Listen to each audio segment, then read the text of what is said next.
Bien, perfecto. Bien, entonces el tema de hoy es, bueno, a ver, el estudio de algunas tenias, ¿no? Bueno, Immunolepis nana es una de ellas, o la immunolepiosis es una de las enfermedades que nos vamos a tratar hoy día y es causada por dos tipos de parásitos que son parecidos pero no iguales, ¿no? Causada por Immunolepis nana o Immunolepis diminuta, ¿no? Tiene una distribución cosmopolita, es decir, está en varias regiones y usualmente es atacado a niños pequeños, ¿no? Entonces, lo que vamos a hacer hoy es describir, lo importante que tenemos que conocer es cómo es el ciclo de vida de ambos parásitos, cuáles son los mecanismos de transmisión y cuáles son los aspectos clínicos, epidemiológicos que tenemos que conocer, la enfermedad. También, obviamente, como médico debemos conocer cuál es el tratamiento y cuáles son las medidas de prevención, ¿no? Entonces, vamos con eso. ¿Ok? Entonces, estos parásitos, Immunolepis nana, Immunolepis diminuta, como le hemos mencionado, causan un tipo de infección intestinal, ¿no? Denominado himenolepiosis. Viven en el intestino delgado, pero no solamente del intestino delgado, sino también del ser humano, sino también de roedores como ratones y ratas. Y estos parásitos pertenecen a los céstodos, ¿no? Y se caracterizan, como ven aquí en la foto, en la parte, por tener una parte anterior, que es la que ven acá al lado derecho en la foto, del cuerpo una estructura conocida como escólex, cabeza, ¿no? Que sufre después ya va adelgazándose y da origen al cuello y se continúa con el cuerpo o también que se lo denomina astróbilo, que es aplanado y formado por pequeñas unidades, ¿no? Como vemos ahí, ¿no? Están como divididos, ¿no? O segmentados, ¿no? Esas pequeñas unidades se llaman proglótidos. Todo el cuerpo de este parásito también se le denomina estróbilo. Y acá lo vemos un poco más, un poco mejor en la figura inferior, vemos acá ahí está el escole, se encuentra con estructuras. ¿Para qué nos sirve? ¿Para qué sirve esto al parásito? Sirve para fijarse a la mucosa intestinal, ¿no?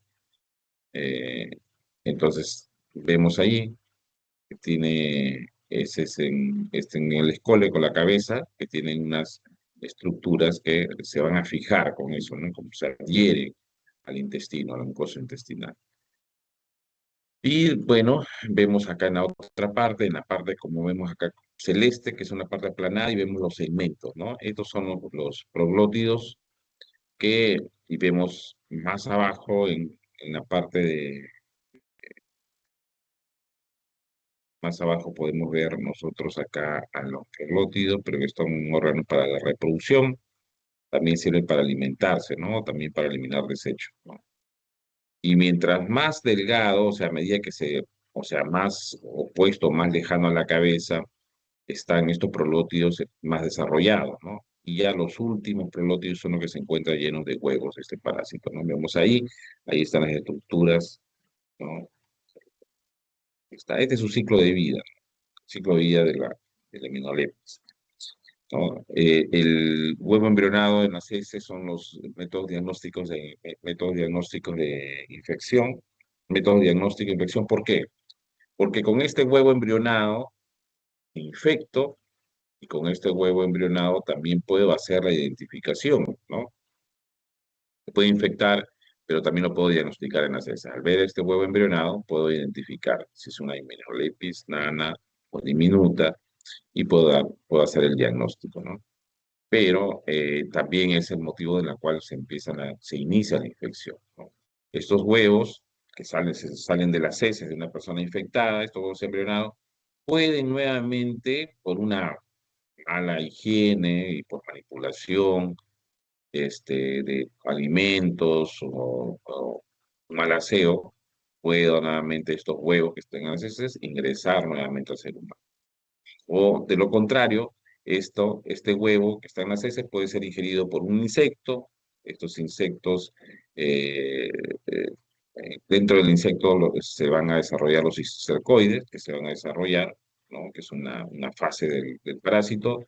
Y estos cisticercoides pueden ser ingeridos nuevamente por el humano o de repente por unos roedores, ¿no? Y se infectan por la ingesta de esta vez. nuevamente, dentro ya del intestino, una vez que ha ingerido, esa es eh, ya en la parte dentro del intestino delgado, ¿no? Perdón, dentro del intestino delgado, estos parásitos, las ocóforas de los huevos, a la estructura que los protege, se liberan y los cisticercoides se desarrollan en vellosidades intestinales, ¿no? Los cisticercoides van y ya se adosan a las vellosidades intestinales. Ahí el escólex se fija nuevamente estas vellosidades intestinales, va a crecer en el ilium y el adulto mayor, el adulto en el ilio, y ahí se van a poner como lo hemos mencionado, ahí van a empezar a desarrollarse. Y ahí van a estar sus proglótidos, ¿no? Más la fase proglótido lleno de huevos, y estos huevos nuevamente son liberados a través del atrio genital, estos proglótidos grávidos, también pueden desintegrarse, se pueden desintegrar, liberan todos estos huevos y otra vez empiezan, ¿no? Se pueden ser eliminados, puede ser, si estos huevos, permanecen en el intestino, los embriones nuevamente exacanto, penetran las vellosidades y el ciclo continúa, ¿no?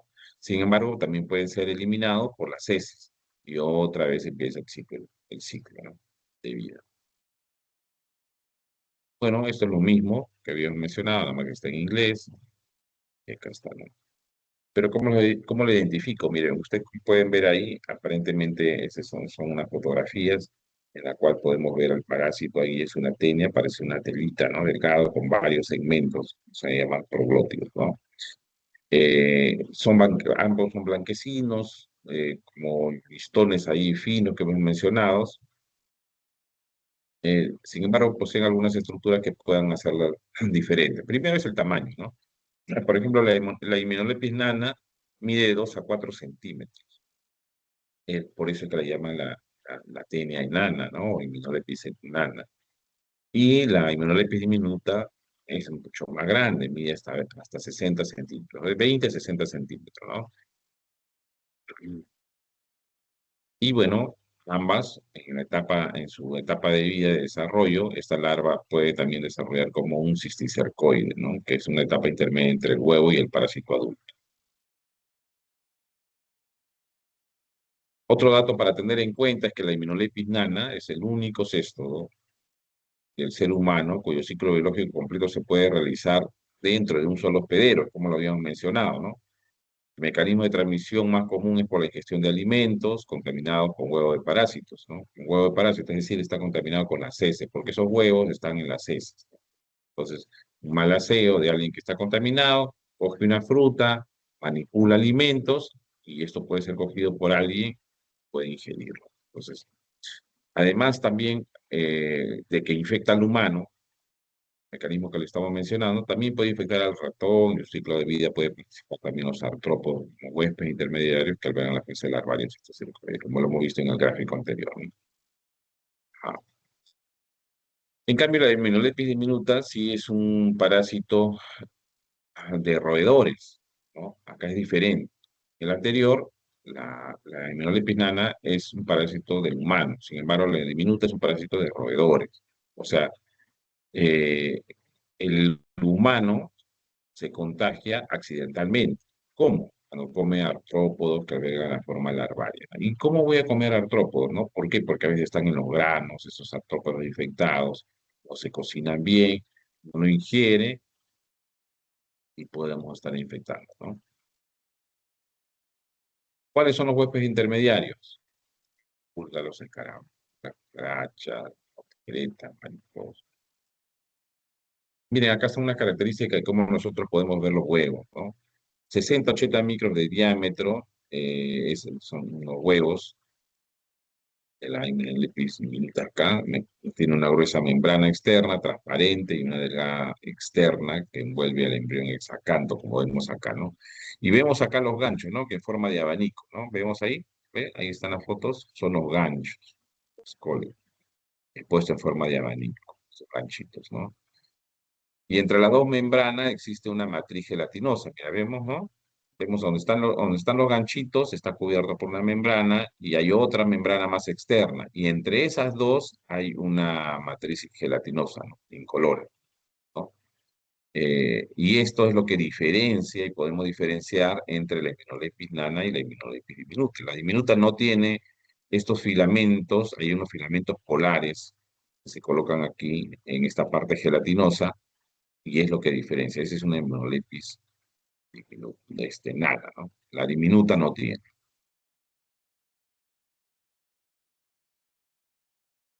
Ahí está. Eh, Vemos ahí la oncósfera, presenta 6 ganchos que son móviles debido a la presencia de músculos, ¿no? Hemos visto ahí los ganchitos que tenían, ¿no? Sí.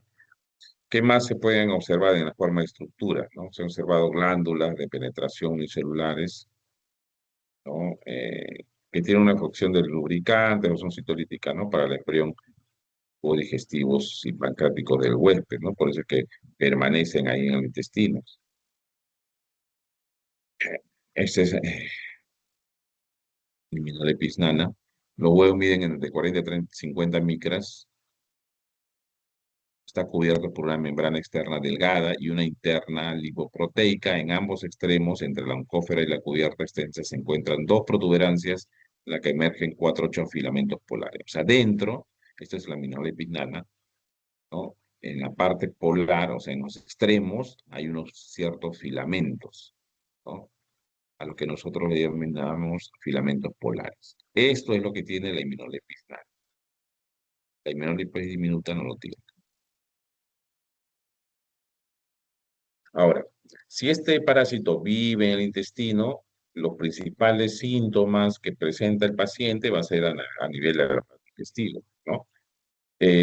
Sin embargo, a veces no están, o sea, pueden estar infectados de este parásito, sin embargo, no pueden presentar síntomas, ¿no? No produce síntomas. O de repente sus síntomas son leves, pero si hay una mayor cantidad de parásitos presentes, entonces va a haber mayor sintomatología, ¿no? Entonces, usualmente, ¿cuáles son los síntomas? Dolor abdominal, dolores de cabeza, malestar general, flatulencia o gases, diarrea, alterada con periodos de estreñimiento, ¿no? Por momentos se estreñe, por momentos está con deposiciones líquidas, ¿no? Eh, y usualmente, como hemos mencionado, atacan a los niños. Si estos niños están con estos tipos de parásitos, hay una disminución de peso, retardo de crecimiento. ¿Por qué? Porque se van a alojar en casi toda la parte del intestino y la absorción de alimentos va a ser mínima, ¿no? Entonces, por eso es que estos niños presentan disminución de peso y retardo de crecimiento, ¿no? Entonces, como lo habíamos mencionado, ¿de qué depende la sintomatología y también el daño? Va a depender de la cantidad de parásitos presentes, ¿no? Entonces, que pueden estar tanto en la forma adulta o como cisticerco, ¿no? Que estos cisticercos se adhieren a la mucosa intestinal, a tener inflamación intestinal, ¿no? Inflaman y a estos, como está expuesto, y ahí en el intestino también hay bacterias, entonces puede producir una enteritis, ¿no? Entonces, eh, estos parásitos liberan en el intestino moléculas productores de sus procesos metabólicos y esto se conoce como antígenos de excreción. Y esto puede causar daño tóxico o alérgico. Es por eso que usualmente cuando nosotros vemos en un hemograma, vemos que hay eosinófilos, ¿no? Que son estas células que se producen cuando hay una alergia, ¿no? Y es porque producen un elemento tóxico y se produce una reacción ante esto, ¿no? Produciéndose y poder ver en un hemograma estos eosinófilos por un proceso alérgico, ¿no? Eh, entonces nosotros hablamos de que la severidad se va dando por la cantidad de parásitos que hay, ¿no? Y se menciona que cuando hay una infección con más de 15.000 huevos por gramo de heces, el daño de la mucosa intestinal puede ser pues, muy extenso, ¿no? Entonces, porque hay una gran cantidad de parásitos. Entonces, ¿por qué? Porque va a haber erosión en las capas de flora del intestino, hay descamación de las células epiteliales con menor producción de las enzimas, a- a- así como atrofia de las vellosidades intestinales. Como habíamos mencionado, hay una atrofia, entonces hay una disminución de esta área de absorción, por lo tanto, hay una mala absorción y por lo tanto una mala alimentación. Por eso es que los niños presentan pues una disminución del peso, de la talla, ¿no? ¿Por qué? Porque todo esto está inflamado, ¿no? Hay atrofia de las vellosidades intestinales y esto no permite que puedan absorberse los alimentos. Entonces es un punto importante a tener en cuenta, ¿no? Miren, ahí está, este es el intestino, ¿no? Y vemos nosotros cómo está este parásito dentro del intestino, ¿no? Vemos acá una cabeza fijada a nivel de la mucosa intestinal, está fija y esta es su población, ¿no? Interesante. El diagnóstico, ¿cómo lo hacemos? Por estudios parasitológicos. ¿Qué hacemos? O sea, cogemos la muestra de heces, de la parte central cogemos una porción pequeña, ponemos una solución salina, un poquito de yodo y lo podemos ver al microscopio. ¿Y qué buscamos ahí? El huevo del parásito. Ya hemos visto cómo le diferenciamos, ¿no? La Hymenolepis nana tiene unos filamentos polares. La Hymenolepis diminuta no lo tiene. Entonces, para el tratamiento de esta enfermedad, pues también es importante saber que existen varios fármacos, ¿no? Pero lo que más actualmente se utiliza es el praziquantel, la nitazoxanida, eh, para, eh, para dar el tratamiento, ¿no? Y hemos visto que cada vez que nosotros vemos en una muestra de heces, Hymenolepis, nuestro tipo de tenias, la Hymenolepis nana o diminuta, siempre hay otros parásitos, porque esto demuestra pues una mala práctica de la higiene, ¿no? Entonces están expuestos a comer comidas o alimentos contaminados. Entonces no solamente se contamina selectivamente pues, por la himenolepis, sino también además de haber diarrea, entomogistolítica, ascaris lumbricoides, ¿no? Entonces, usualmente casi siempre es así, no solamente ellos están únicos. Y ahí están huevos, ahí están cómo pueden distinguir los huevos de la himenolepis diminuta, vemos ahí, ¿no? Tiene sus ganchitos, pero no hay ningún filamento entre la membrana interna y la externa, ¿no? En esta parte gelatinoide no hay. En cambio, en la nana sí, ¿no? Vemos acá y vemos unos filamentos alrededor, ¿no? Pellitos alrededor. Ujú. La mayoría de los casos la mayoría de los casos de esta enfermedad es por la hemenoleptis ¿no? Entonces, usualmente, pues, están los climas templados, cálidos, ¿no? En países en vías de desarrollo como nosotros, nuestro país, zonas rurales, marginales. ¿Por qué? Porque usualmente ahí no hay condiciones sanitarias eh, buenas, ¿no? Todavía son ineficientes, ¿no? La educación también es importante, porque si yo sé que cada vez que voy al baño, tengo que después de ir al baño, tengo que lavarme las manos, pero si no hay agua con que lavarse las manos, entonces tenemos un riesgo. Por eso es que es importante que se cuente con estos servicios, estas condiciones sanitarias eh, eficientes, no deficientes como tenemos actualmente, ¿no? Los niños son los más afectados, pues, porque a veces no, no tienen a la mano el aseo, comen sin lavar los alimentos, ¿no? En adultos es más difícil encontrarlos, ¿no? Bien, y también otro parásito que otra tenia que nosotros debemos conocer es Anifilobotria pacífico, ¿no? O Anifilobotreasis es la enfermedad que causa, ¿no? Entonces ahí está. ¿Cómo lo denominamos? Botriocefaliasis, o botriocefalosis, o botriocefaliasis, o enfermedad por tenia lata o por tenia de los peces. ¿Por qué? Porque la encontramos allí. ¿Y cómo nos contagiamos? Comer comida cruda, pescado crudo. Y nosotros comemos mucho de estos pescados crudos, ¿no? ¿Cómo lo comemos? En ceviche, ¿no? En el ceviche lo comemos y ahí podemos estar contagiando, ¿no? De cualquiera del difilobotrio, que es una tenia, ¿no? Ahí está, mira, esta es una foto de la tenia. Eh, del reino Animalia, Filoplatelmintos, son céstodos, ¿no? La especie usualmente del Filobotrium largo, ¿no? Que predomina, ¿no? Ahí está la morfología, mire, ven cómo está. Puede medir hasta más de 10 metros. Ahí está acá, es una tenia que está doblada, por si acaso, ¿no? poblada, y vemos ahí más de 10 metros y son de color marrón. Imagínense esto tenerlo nosotros en el intestino. ¿Ah? Tienen un escólex alargado, como vemos, o sea, la cabeza alargado, el disco succionador. En el otro lado habíamos visto que tienen unos, ¿no? Tipo unas ventosas para fijarse, ¿no? Al intestino. Esos no, esos tienen unos succionadores en lugar de ventosas. Pero miren cómo vemos ahí. Ahí está el escólex con pótridos de Filigoto y ahí está el escólex con pótridos de Filigoto. Ahí está, ¿no? Vemos ahí. 3.000 a 4.000 proglótidos. ¿Producen cuánto? Alrededor de 1 millón de huevos diarios. 1 millón de huevos diarios, imagínense. Tiene alta opción para poder contagiar.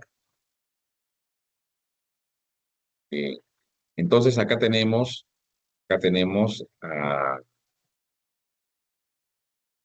vemos cómo están los huevos. Como nosotros para el diagnóstico vamos a ver los huevos del parásito. Los glótidos también podemos ver, porque a veces en las heces no se elimina, ¿no? O a veces llega el paciente y dice, doctor, mire, esto es lo que es salido en mis heces. Y vemos porción, pero hemos visto ahí cuánto mide esta tenia, le hemos puesto acá, cuánto mide entre más de 10 metros, ¿no? Entonces sale una porción y piensa que lo ha eliminado todo, pero no es así, ¿no? Es una porción.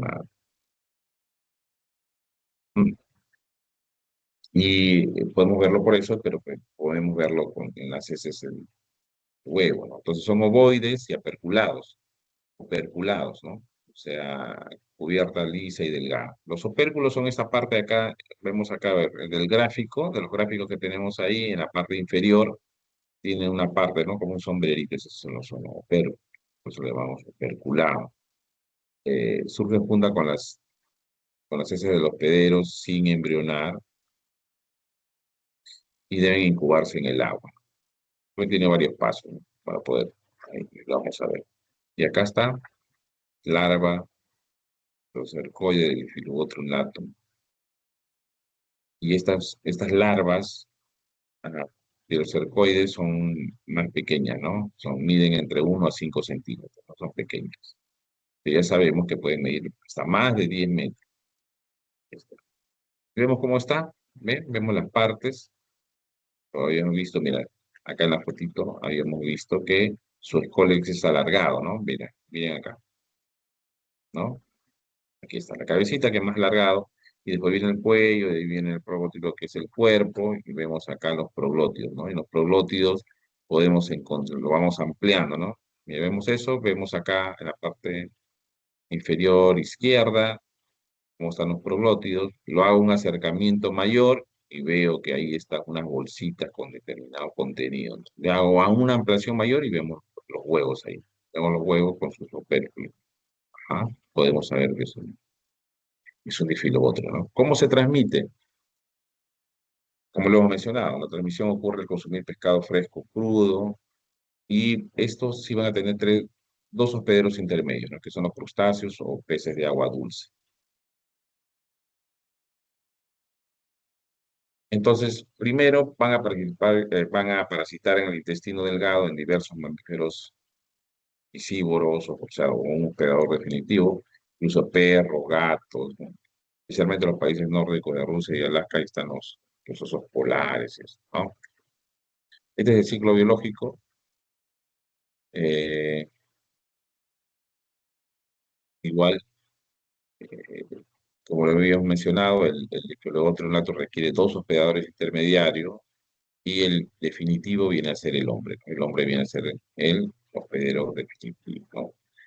Y como cualquier otro cesto que tiene, vive donde va a vivir, en la luz del intestino delgado. Se fijan ahí, con el escole, se fijan en la muesca del intestino y ahí vive, ¿no? Y ya se repite el ciclo biológico. Entonces vemos acá la primera parte, como este huevo no embrionado que se elimina por las heces, ya lo vamos a poder ver nosotros en las heces y podemos tener el diagnóstico, ¿no? ¿Por qué? ¿Por qué nos vamos a dar cuenta? Porque es un huevo que tiene un opérculo, ¿no? Operculado. Entonces podemos decir que es un difiligote, correcto. Este huevo embrionado va a estar en el agua, Este huevo embrionado se forma el coracidio y se incuba a partir del huevo. Esto es ingerido por un crustáceo. El crustáceo, aquí dentro del crustáceo, el procercoide en la cavidad del cuerpo de los crustáceos.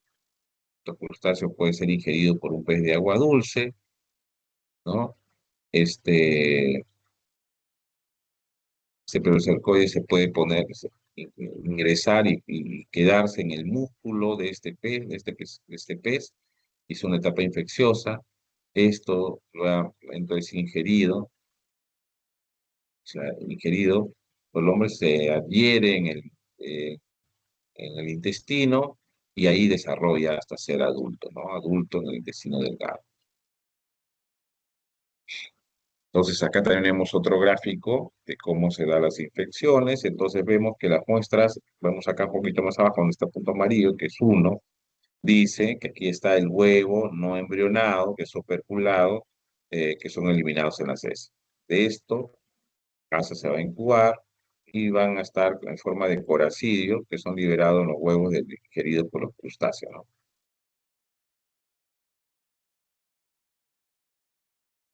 Después se vuelve una larva procercoide en la cavidad corporal del crustáceo y estos crustáceos son infectados o ingeridos por peces de agua dulce.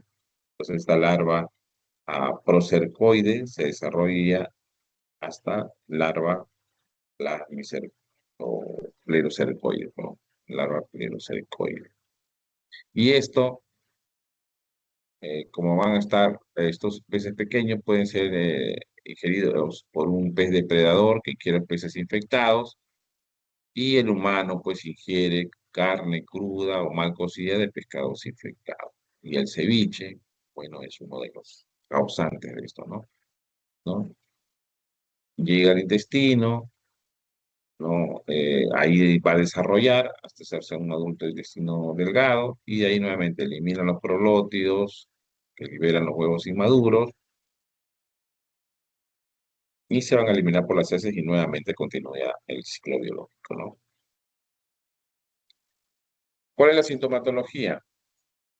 Puede ser asintomática o puede tener diarrea, fatiga. También podemos encontrar en los parámetros de laboratorio una anemia megaloblástica por déficit de vitamina B12, que afecta al 2% de los infectados. ¿Por qué? Porque como lo hemos mencionado, se adhiere al intestino, ocupa gran parte de esto, entonces evita que se absorba la B12, ¿no? Puede haber síntomas neurológicos, sí, síntomas neurológicos como alteración del equilibrio, sensibilidad profunda y piramidalismo, ¿no? Ahí está el diagnóstico. ¿Cómo hacemos la identificación? ¿Cómo llegamos al diagnóstico? Con los huevos del parásito que ya le hemos mencionado. ¿Cómo lo distinguimos? Porque tienen opérculo, ¿no? Tienen un lado opérculo en las heces. Ocasionalmente podemos ver prolótidos y una porción, ¿no? Porque ya hemos dicho que el total son más de 10 metros. Entonces, seguramente por partes pueden eliminarlo y podemos verlo, identificarlo. ¿Cuál es el tratamiento? Igual que el anterior, clásico antel, 10 miligramos por kilogramo de peso. Es el que más se usa. ¿Cómo podemos prevenir la correcta cocción o conservador en frío del pescado? Un pescado que está conservado en frío también mata al parásito, o sea, ¿no? Conservación en frío del pescado mata al parásito. Entonces es importante. O si lo vamos a comer ahí fresco, sacamos, pero bien cocidos, ¿no? Eso es una manera de prevenir esta enfermedad. Bien.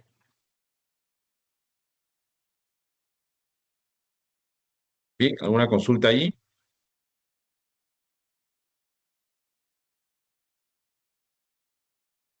Todo claro, doctor. ¿Alguna consulta? No lo escuché. No digo todo claro, doctor. Bien, bien. No sé si de repente todavía tenemos alguna una pendiente, pero es importante saber más o menos acá los ciclos biológicos, cómo distingo en cuanto a la aminolepis, tanto la aminolepis nana o diminuta, cómo lo distingo, y los proteos, la medida, y el difilobotrio, cómo diferencio un huevo, que claramente es el opérculo que se tiene, y cuáles son las medidas de prevención, ¿no? Cuáles sí pueden ser aquellas que, por ejemplo, en la aminolepis diminuta, o la nana, cuál es netamente del humano y cuál es netamente del roedor. Que una es del humano que contagia al roedor y otra es del roedor, que es netamente del roedor y que accidentalmente contagia al humano. Pueden tenerlo en cuenta. Bien, si no hay más preguntas, damos por concluida la clase. Muchas gracias. Muchas gracias, doctor. Hasta luego.